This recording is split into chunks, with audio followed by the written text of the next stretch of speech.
10,000 unwithered years of torture, the Emperor's burden. 10,000 years. One endless, unimaginable scream that never stops. Imagine the worst pain you've ever experienced. A broken bone. A burn that made you see white.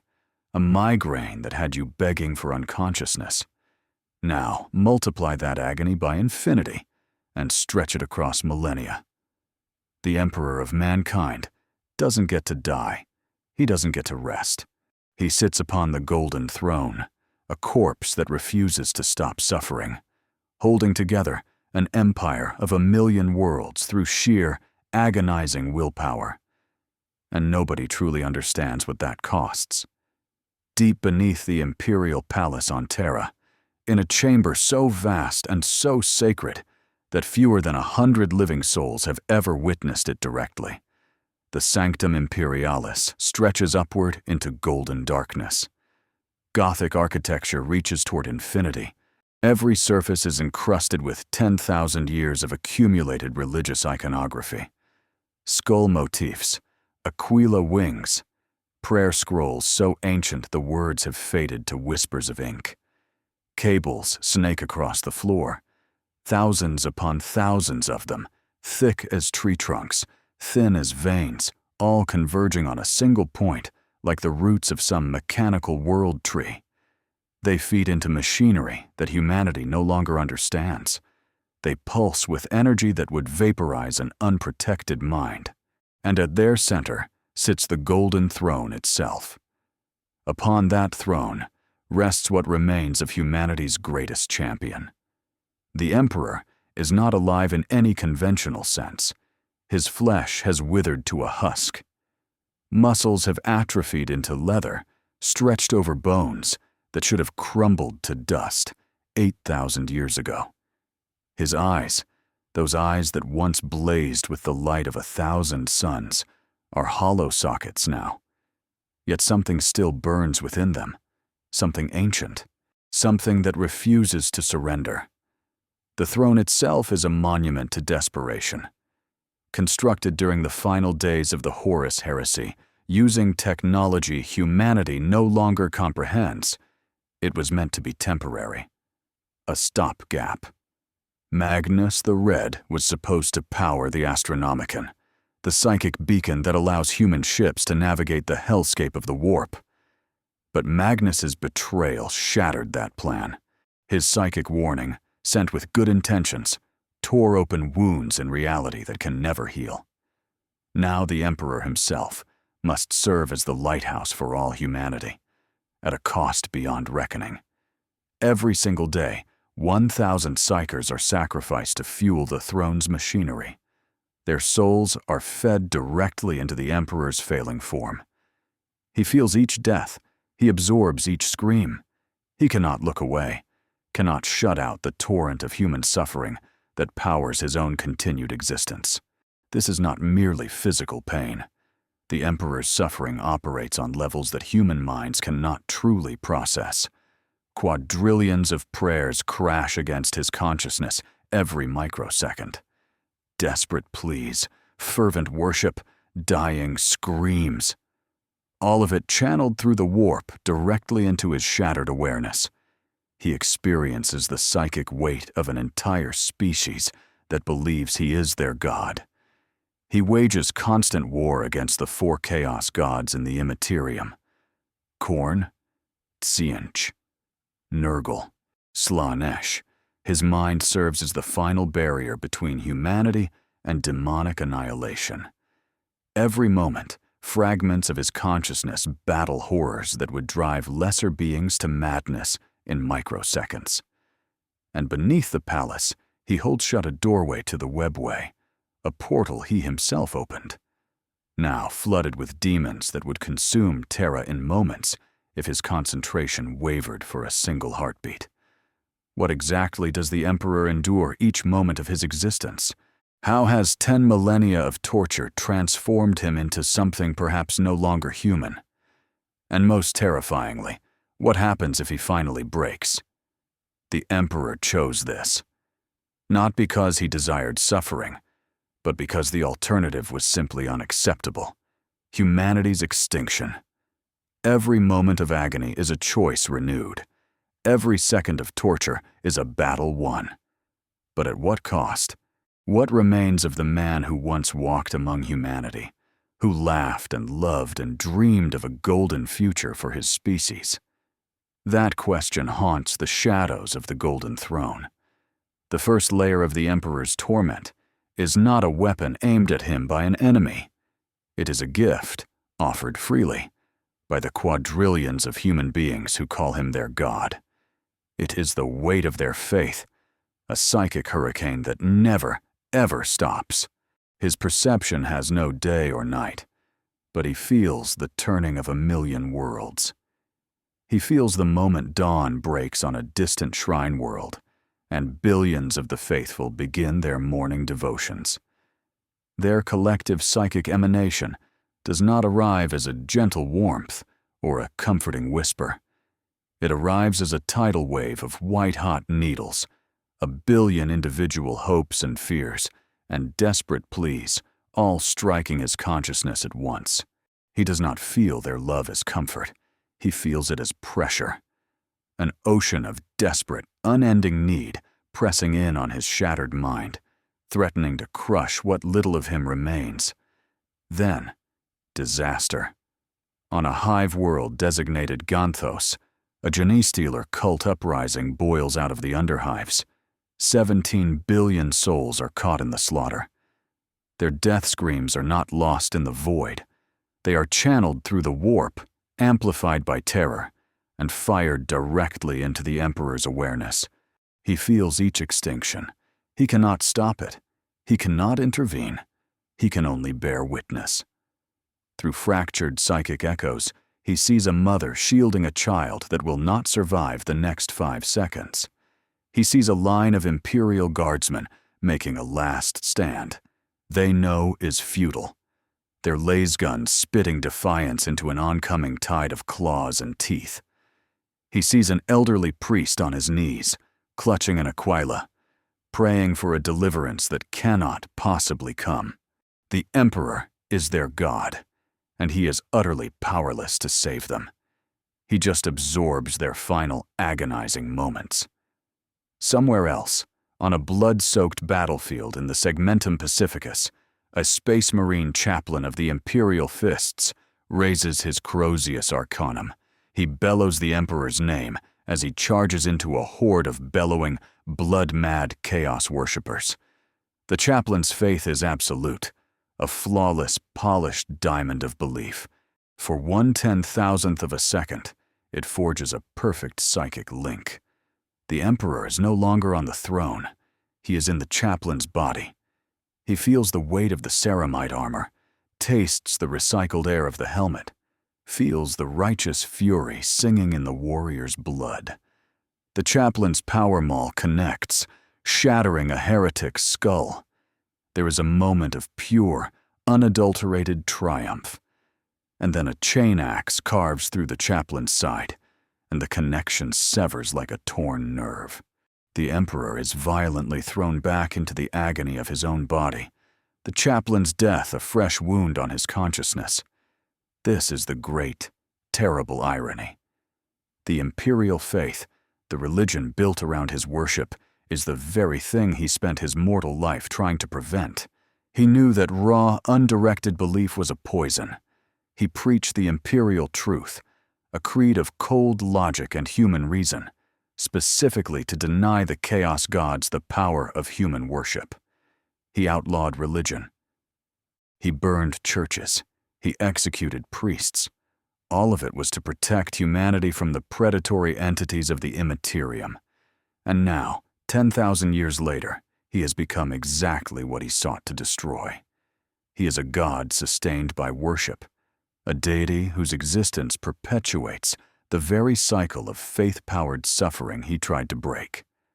Humanity's belief generates just enough psychic energy to keep his body from failing completely, but it also prevents him from ever finding a moment's peace.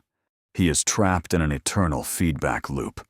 Their faith keeps him alive, but their faith generates an agony he must endure, an agony so profound it requires even more faith, more belief, more suffering, just to survive the next moment. Somewhere in the sprawling mid-hive of Necromunda, a child is born.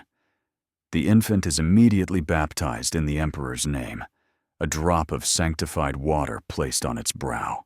In the first few moments of its life, its nascent consciousness reaches out, a tiny, pure spark of need and prayer. And 10,000 light-years away, on the golden throne, the Emperor feels it. One more voice added to the eternal chorus. One more grain of sand in the endless desert of his pain. That child will live and die, never knowing that their purest devotion was just another small torture for the silent, suffering God they worshipped. Beyond the passive agony of receiving a quadrillion prayers, the Emperor wages an active, unending war. For every moment he endures the faith of his subjects, he spends another in direct, psychic combat against the chaos gods themselves.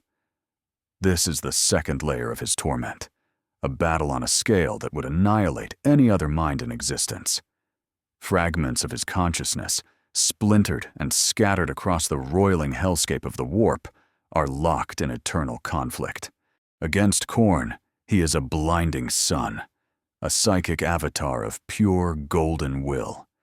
He manifests as a warrior clad in light, parrying an endless tide of demonic rage. The blood god hurls his greatest champions against this singular bastion, bloodthirsters whose axes have shattered planets, demon princes who were once noble heroes, now twisted into things of pure hatred. Each time the Emperor's psychic blade meets a demonic axe, the impact sends shockwaves across the Imperium. These are the sudden, violent warp storms that can tear a starship from reality, the psychic turbulence that drives navigators mad. Every clash is a victory, and every victory is meaningless, because the tide of blood and rage is infinite. Against Tzeentch, there are no blades, only lies.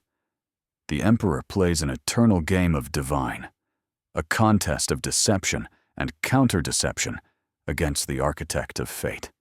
The changer of ways weaves schemes of impossible complexity, whispering temptations to the Emperor's most trusted servants across the galaxy, seeking to turn his living saints, to corrupt his custodians, to find the one, single flaw in the psychic wall around Terra that might finally break the master of mankind. The Emperor must see and counter every plot, every lie, every half-truth, all while never knowing if his own countermoves are themselves part of a grander, unperceivable design. It is a battle of intellect that has lasted 10,000 years, with no respite and no possibility of checkmate. Nurgle's assault is perhaps the most insidious. The plague god does not send armies. He sends whispers of despair. He croons to the Emperor of the beauty of entropy, of the inevitability of decay, of the sweet, final peace that comes from accepting dissolution. Why struggle? The voice of the grandfather echoes in the quiet moments between screams. Your Imperium rots from within. Your body is dust. Your sons are dead or mad. Your great dream is ashes. Let go. Embrace the comfort of endings. The Emperor must resist this cosmic, soul-crushing depression, while simultaneously experiencing the literal decay of his own corpse upon the throne. And then there is Slaanesh, the cruelest of them all. The Prince of Excess does not attack with armies or lies, but with memories. Slaanesh assaults the Emperor with perfect, excruciating visions of everything he has lost. He is forced to relive the fall of his sons, over and over, in exquisite detail. He sees the light go out in Sanguinius's eyes as Horus breaks his back. He sees the head of Ferrus Manus presented to a brother who had once loved him. Most terribly, Slaanesh forces him to relive his own actions, the psychic fire tearing apart the soul of Horus, his favored son, the one he had to obliterate completely. Each memory is poisoned with tantalizing what-ifs, with visions of alternate timelines where the heresy never happened, where he walks free among his loyal primarchs, the golden age he dreamed of made real, only to have it ripped away again. The most terrible revelation of this internal war is that the Emperor cannot win. He can only stall. The Chaos Gods are infinite, their power drawn from the emotions of every sentient being in the galaxy. The Emperor's strength, however vast, is finite. It is diminishing. Every year, he loses a microscopic fraction of ground. Every century, the darkness creeps imperceptibly closer. He fights knowing that his ultimate defeat is a mathematical certainty. He simply struggles to delay it long enough for some impossible salvation he can no longer clearly perceive. After one such coordinated assault, a psychic onslaught from all four powers at once, the Emperor's shattered consciousness recoils.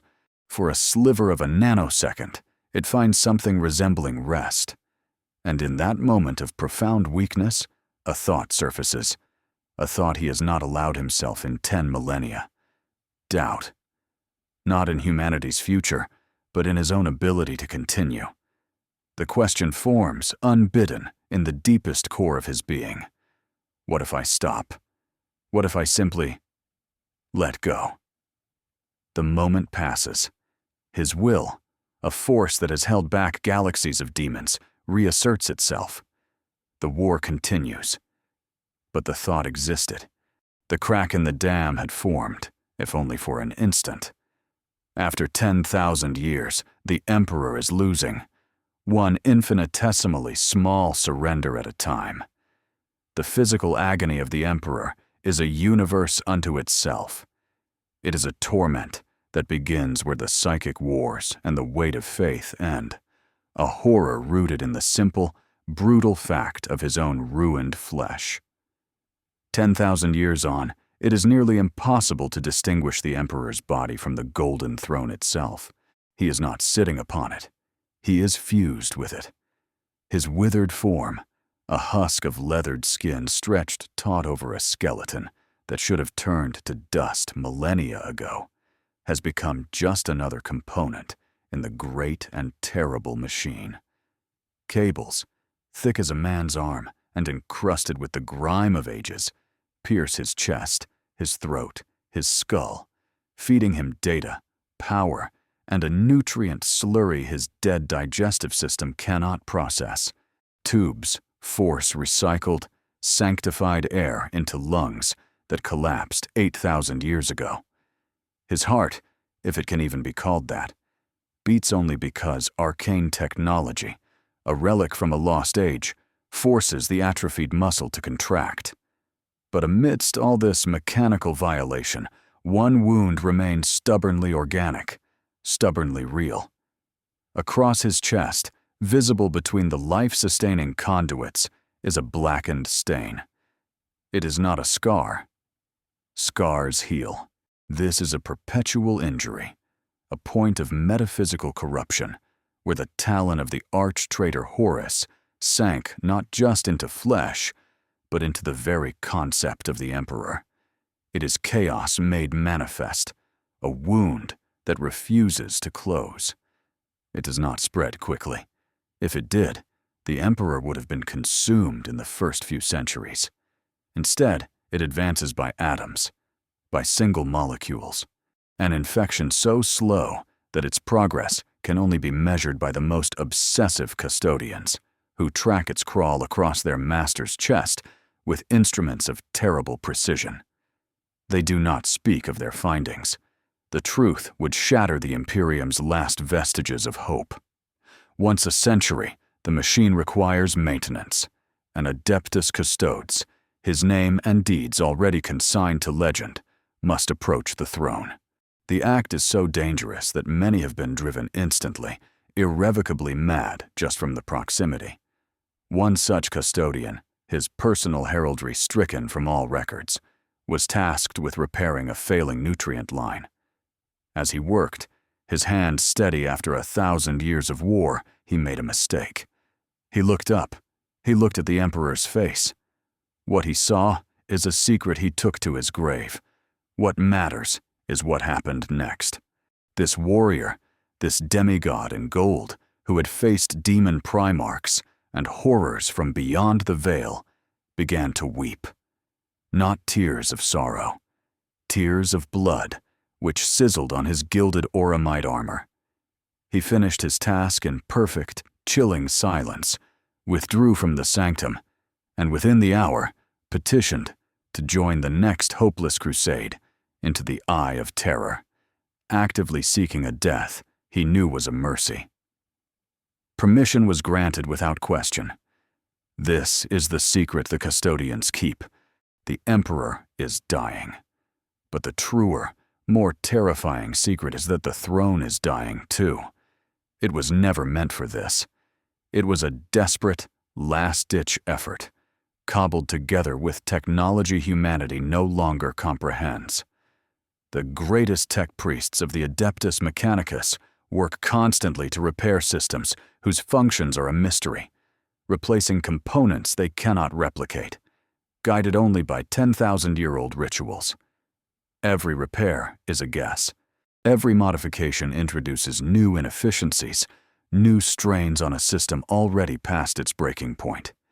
Each fix accelerates the decay. The most optimistic projections, locked away in the deepest data vaults on Terra, suggest the throne will fail completely within the next 1,000 years. Less optimistic, and perhaps more realistic, projections suggest decades.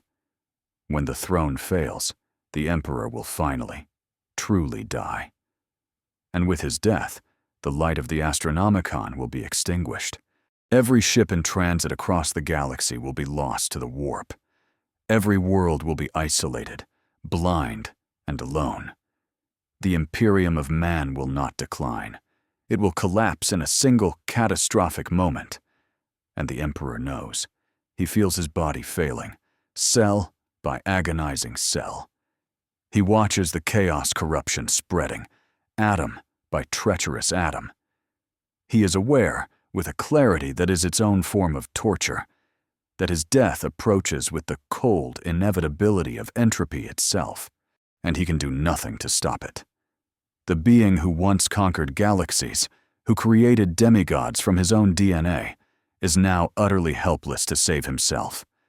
His only remaining act of will is to hold on, to endure, to exist for one more second, buying quadrillions of lives he will never see, sustained by a hope he can no longer afford. Of all the Emperor's torments, this one is the most intimate, the most gruesomely personal.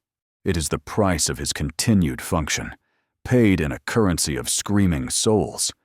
It is the daily sacrifice of 1,000 psychers, their life force siphoned directly into the failing machinery of the Golden Throne. This horror begins not on Terra, but on a nameless hive world, decades earlier.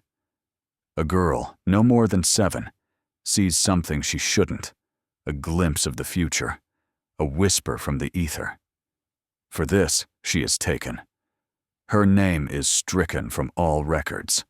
Her family is mind-wiped, left with a child-shaped hole in their memories they can never explain. For 15 years, she is trained, tested, and indoctrinated, told that her gift is a great honor, that her purpose is sacred. She is loaded onto a black ship, a void-faring prison packed with 10,000 others just like her. The journey to Terra is a preview of hell. Months spent in the dark, surrounded by the weeping and the mad. She watches her fellow passengers succumb to despair, to possession, to the simple, crushing weight of their own uncontrolled power. When the ship finally docks in the orbital plates above Holy Terra, she is one of maybe 100 survivors from her hold. She has learned the first and last lesson the Imperium teaches its psychers. Survival is a curse. The procession into the depths of the Imperial Palace is a silent, terrifying pilgrimage.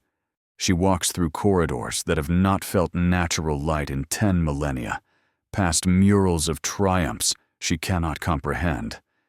Towering Adeptus Custodes, silent and golden, watch her pass.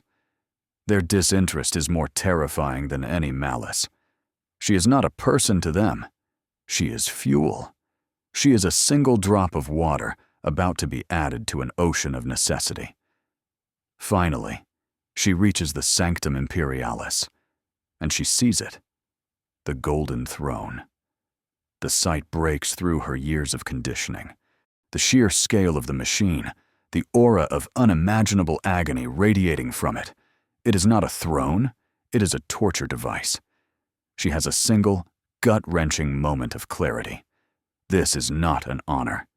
This is an execution.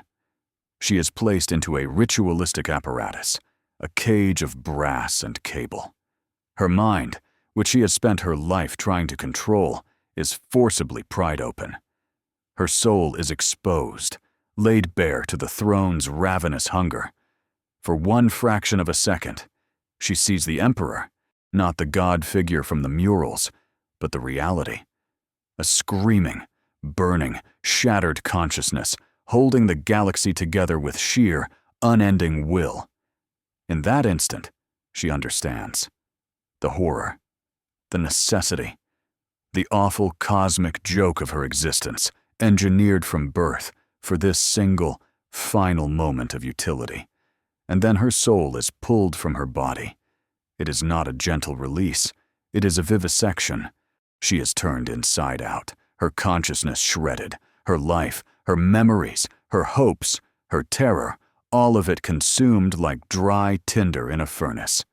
She doesn't die. She ceases to exist. The Emperor feels all of it. He does not receive it as a gift. He does not feel gratitude. He feels it as a violation, a murder committed in his name that he is powerless to stop. He absorbs her final moments, the memory of her mother's face, the fear on the black ship, the cold dread in the palace halls. He carries the ghost of her, just as he carries the ghosts of the 1,000 who died yesterday, and the 1,000 who will die tomorrow. Over 10 millennia, this has happened more than 3 billion times. He remembers them all.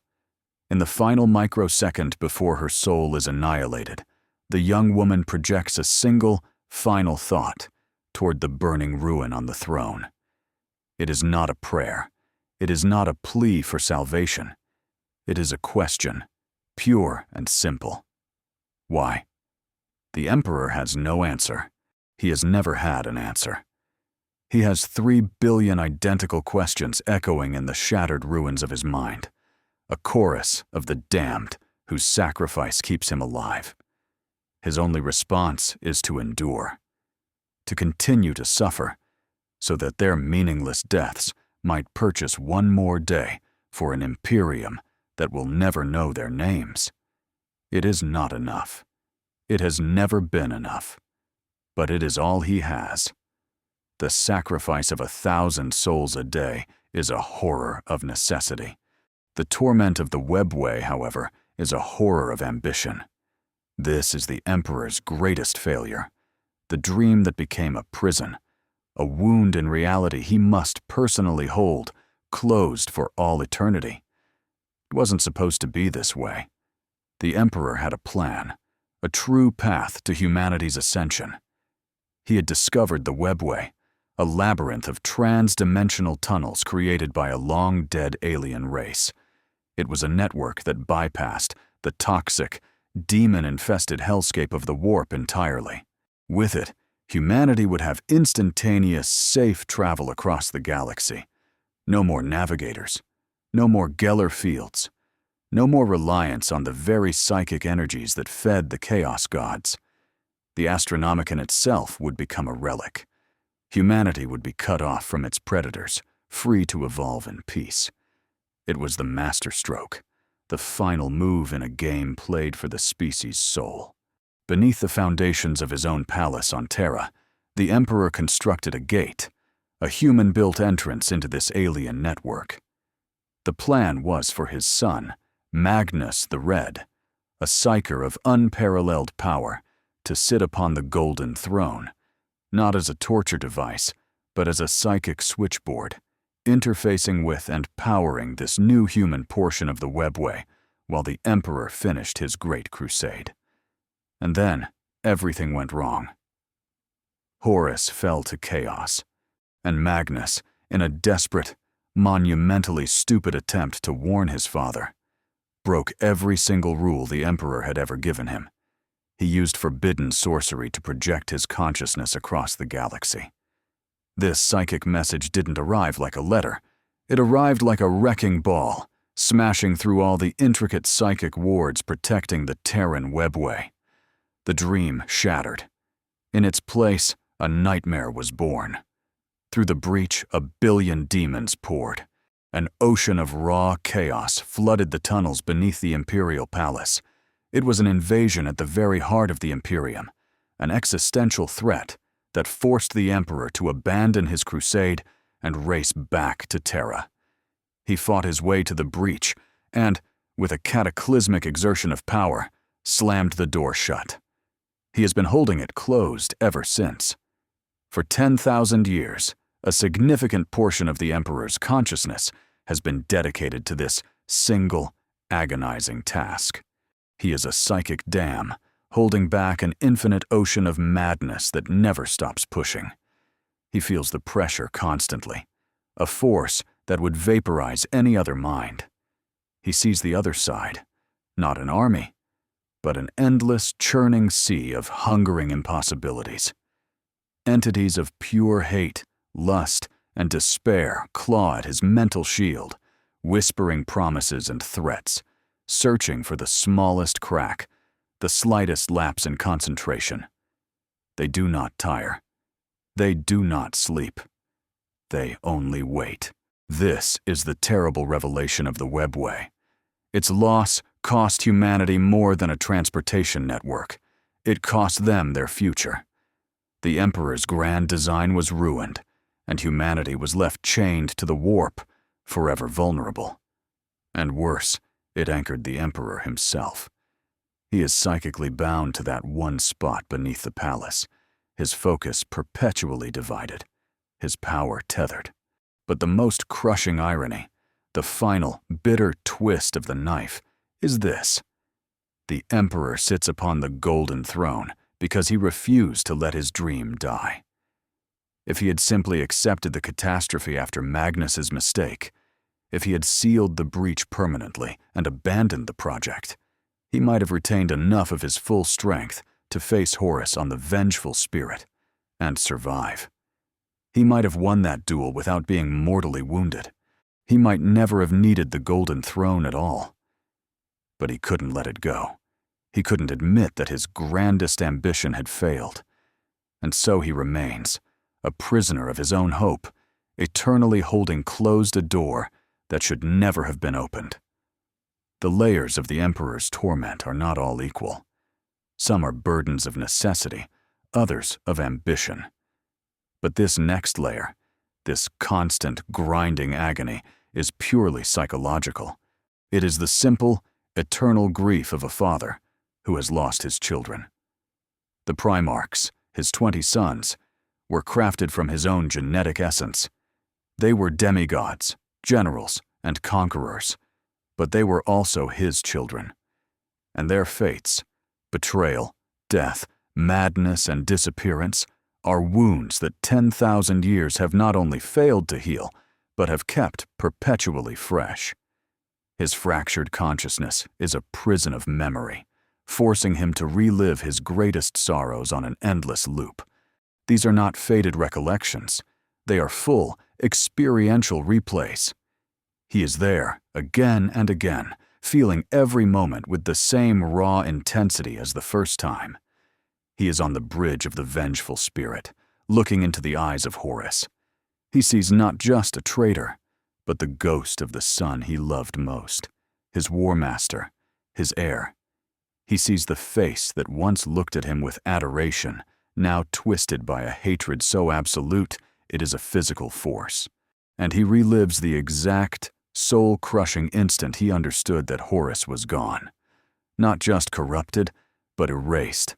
A hollowed-out vessel for something else. Something that wore his favorite son's face as a mask. He doesn't see the death of Sanguinius, but he feels it. A galaxy away, the psychic bond between father and son snaps. One moment, the brilliant angelic light of Sanguinius's soul is a star in the Emperor's perception. The next, it is extinguished. A sudden, violent emptiness where a beloved presence had been. He feels the psychic death scream not just of his son, but of the entire Blood Angels Legion. A wave of collective agony that washes over him, adding another scar to his soul. He feels the loss, the failure to protect the one son who stood against the darkness, knowing, with absolute certainty, that he would not survive. And then comes the final choice. He relives the moment of hesitation. For a fraction of a second, as he faced the broken thing that was Horus, he believed he could save him. He saw a path, a way to burn the chaos from his son's soul and restore what was lost. He hesitated.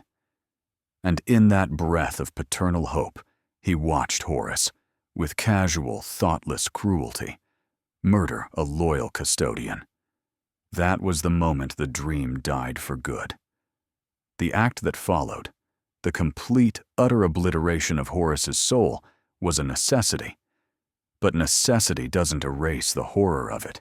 He had to not just kill his son, but annihilate him so completely that no part of him would ever return. It was an act of mercy and an act of murder, and he is forced to make that choice again, every single day. Imperial doctrine often paints the Emperor as a cold, calculating being who saw his Primarchs as little more than tools. This is a comforting lie. The truth is far more terrible. He loved his sons, and that love is the source of his deepest torment. Parts of his shattered mind have never accepted the outcome. They are trapped in the past, perpetually rerunning the scenarios, searching for a different path. A fragment of his consciousness is forever debating with Lorgar, trying to explain the imperial truth in a way he might understand. Another is racing to New Syria, trying to save Angron from the butcher's nails. They are all futile, all echoes of a father's desperate wish to undo a tragedy he helped create. But the emotional core of this torture, the cruelest aspect of all, concerns the sons who still live. Through the static of his pain, the Emperor maintains a faint, agonizing awareness of his surviving loyal children. He can sense Robut Guilliman, striving to hold his decaying empire together. He can feel the lion, dreaming in the heart of the rock, but he cannot speak to them. He cannot reach them. The being on the golden throne is a psychic furnace, and any attempt at communication is translated into a blast of raw, overwhelming power. When Guilliman stood before the throne, he came seeking a father and found only a silent, terrifying God. He received no words, no comfort, no guidance, only a blinding light and a pressure that nearly broke him. He left believing his father was gone, replaced by something else. He was wrong. The father is still there. But his love is a fire that burns. His voice is a storm that destroys. He can see his remaining sons, fighting and bleeding for him, believing themselves orphaned and alone. And all he can do is watch, paralyzed, screaming their names into a psychic void that swallows every sound. Imperial orthodoxy would have you believe the Emperor's will is an infinite, inexhaustible resource, a divine constant that cannot falter. But 10,000 years is an eternity, and even a god can be worn down by suffering. The truth, a secret so dangerous it is kept even from the highest echelons of the Imperium, is that there have been moments. Moments where the master of mankind came within a breath of surrender. Moments of breaking. The first came during the age of apostasy. Through the fractured lens of his perception, the Emperor watched as the High Lord Goge von Dyra drowned the galaxy in piety and blood. He saw the very religion he fought to prevent, the imperial creed, twisted into an instrument of pure tyranny.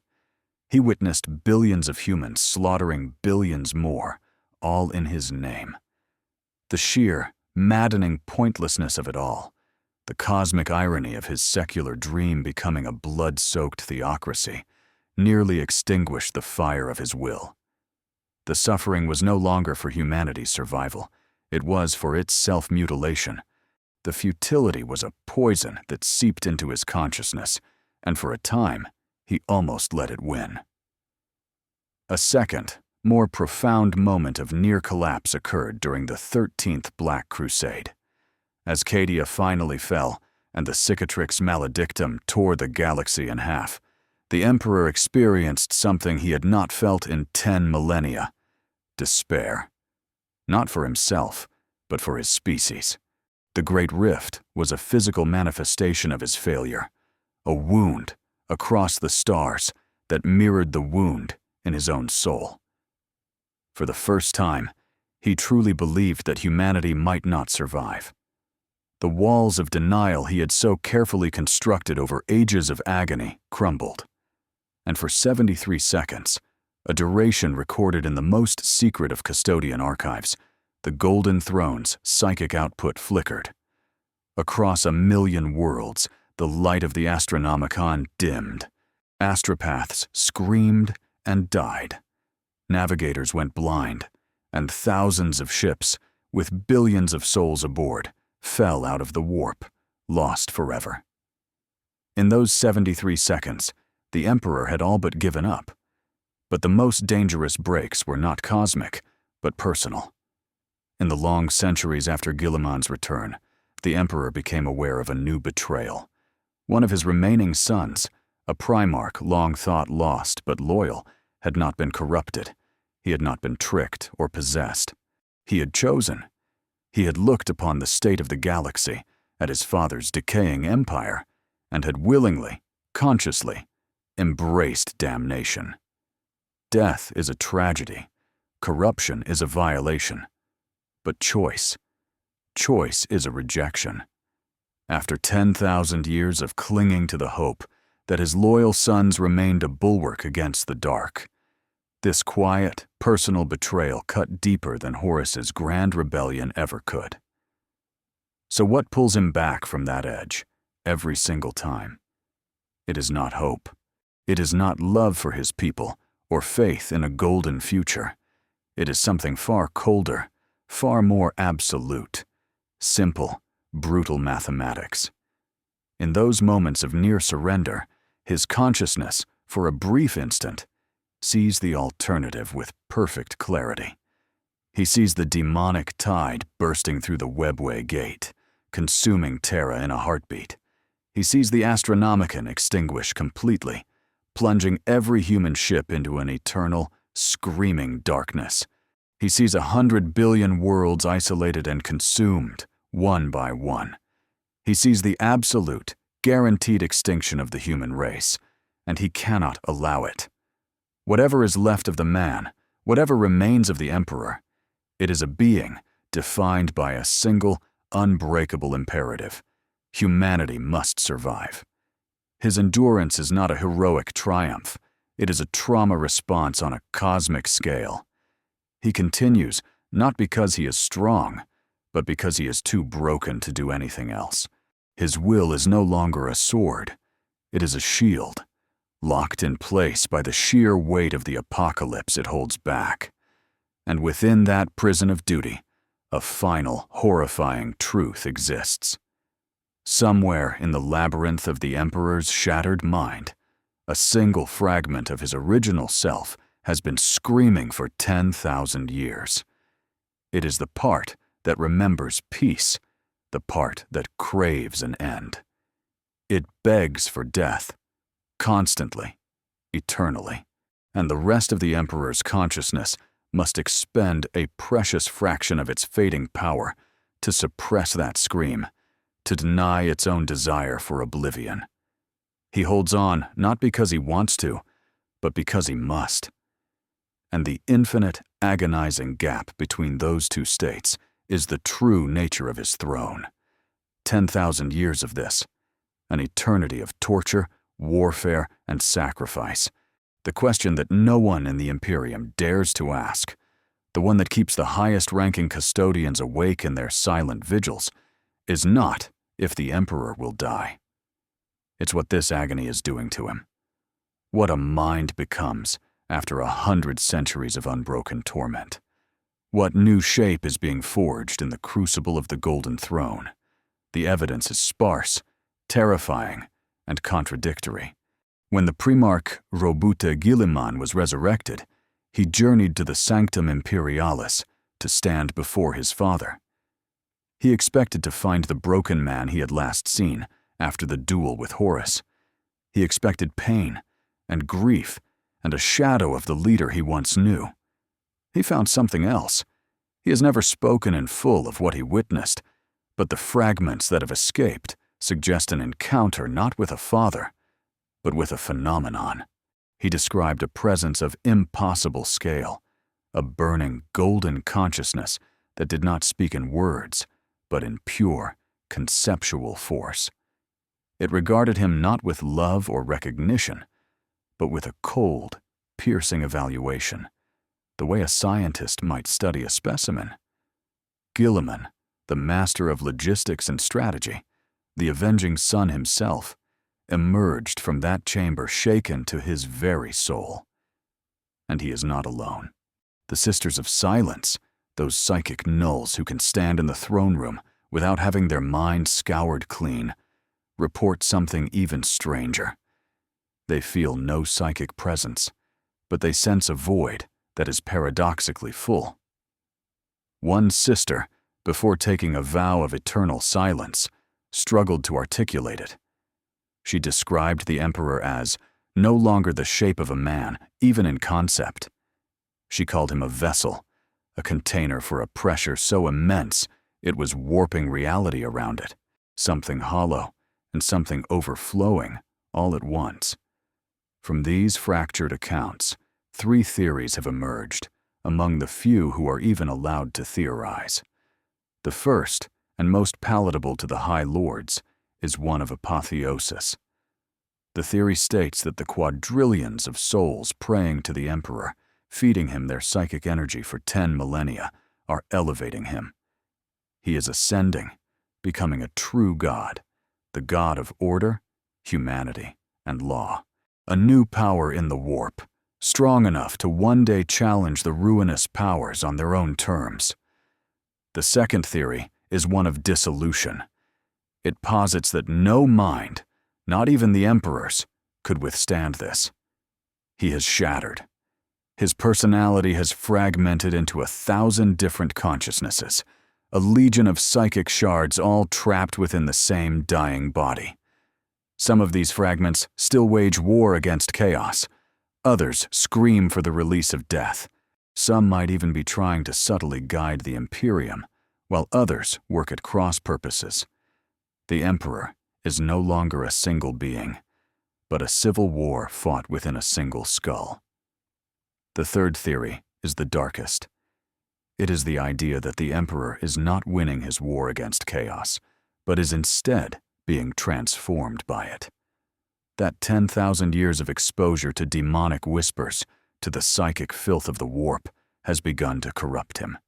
That the very suffering he endures is slowly twisting him into something that mirrors his enemies. Not a 5th chaos god, but something new, something born of tyranny, pain, and absolute, unforgiving stasis. The most horrifying revelation is that it doesn't matter which theory is true. They all point to the same conclusion. The Emperor who walked among men, the being who planned the Great Crusade and created the Primarchs, is gone. That person is dead, his personality eroded by 10,000 years of agony. What sits upon the Golden Throne now is a new entity, a successor consciousness, born of pain and pressure, wearing the Emperor's face. And he, or it, may not even be aware of the change. The transformation happens to him, not because of him. He is merely a passenger in his own terrifying evolution. And so, 100 trillion humans pray to a stranger. They offer their lives to a being that may not share the same goals, the same love, or the same identity as the protector they believe in. The entire imperial faith, the bedrock of a million worlds, might be built on a fundamental misunderstanding. At what point does change become death?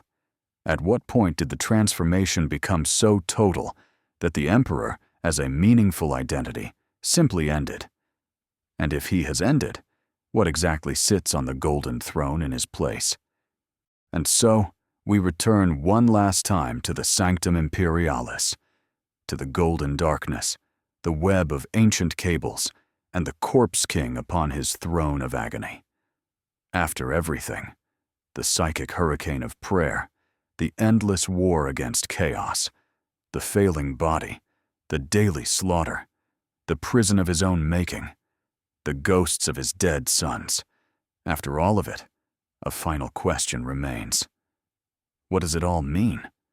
What possible significance can be found in suffering so absolute, so eternal? The answer is not found in the throne room. It is found everywhere else. It is found in the glimmer of dawn on 100,000 agri worlds, where farmers rise to work fields that would have been sown with salt and ash 1,000 times over. It is found in the safe arrival of a pilgrim vessel at its destination, its navigator having guided it through the warp by a light he cannot see, a light powered by a scream he cannot hear. Every single human being alive in the galaxy owes their existence to the fact that the Emperor hasn't yet stopped. The mathematics of it are staggering, a calculation that would break any mind but his. Quadrillions of lives extended one more day, one more hour, one more second, because a being who has every reason to surrender simply refuses to do so. This is not a justification. It is not an absolution. The Emperor of mankind is no saint.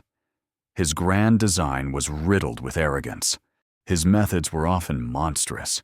He created the very demigods who would tear his dream apart, and his ambition to free humanity from the gods of the warp ended up creating the largest, most oppressive religion in galactic history.